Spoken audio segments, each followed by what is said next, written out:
Sedikitnya 973 personel Polres Badung dikerahkan dalam mengamankan 732 TPS di wilayah Badung. Dua hal yang diantisipasi yakni kerawanan pelanggaran pilkada dan pelanggaran protokol kesehatan.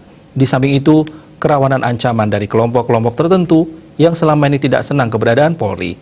Hal itu terungkap dalam apel kesiapan pengamanan pilkada dan pergeseran personel ke TPS yang digelar di lapangan Mengwi.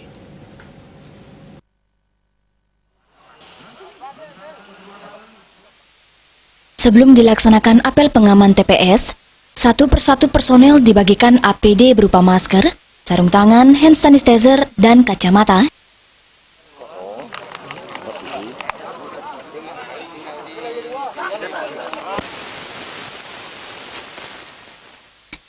Sementara dalam apel ini dipimpin langsung Kapolres Badung AKBP Robi Septiadi.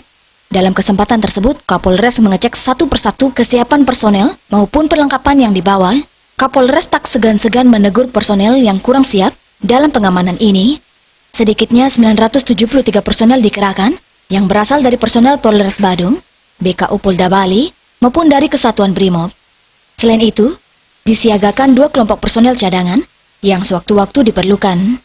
Nantinya mereka akan bertugas dalam mengamankan 732 TPS dengan komposisi 1 TPS 1 personel polisi atau 2 TPS 1 personel polisi sesuai tingkat kerawanan masing-masing TPS. Di wilayah Badung, diprediksi terdapat 5 TPS rawan, yakni jarak jauh maupun padat pemilih. 973 personil untuk pengamanan TPS dan dibantu dengan 60 orang pasukan standby siaga di 2 titik di Abian Semal dengan di Polres Badung.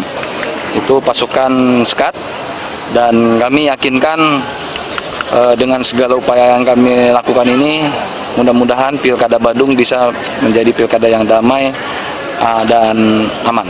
Ditambahkan, selain terselenggaranya pemilihan yang lancar, penerapan protokol kesehatan juga menjadi syarat utama dalam Pilkada 2020 ini. Kapolres menekankan anggotanya untuk selalu menerapkan protokol kesehatan. Di samping itu, personelnya juga diminta mengawasi dan mengingatkan warga yang melanggar protokol kesehatan saat di TPS. Protokol kesehatan menjadi hal syarat utama pelaksanaan Pilkada 2020. Dan untuk anggota kita sudah siapkan semua dan kita sudah ingatkan, dan kami juga sudah mengantisipasi kalau ada anggota kami yang sakit untuk tidak melaksanakan pengamanan. Rizwantara, Bali TV.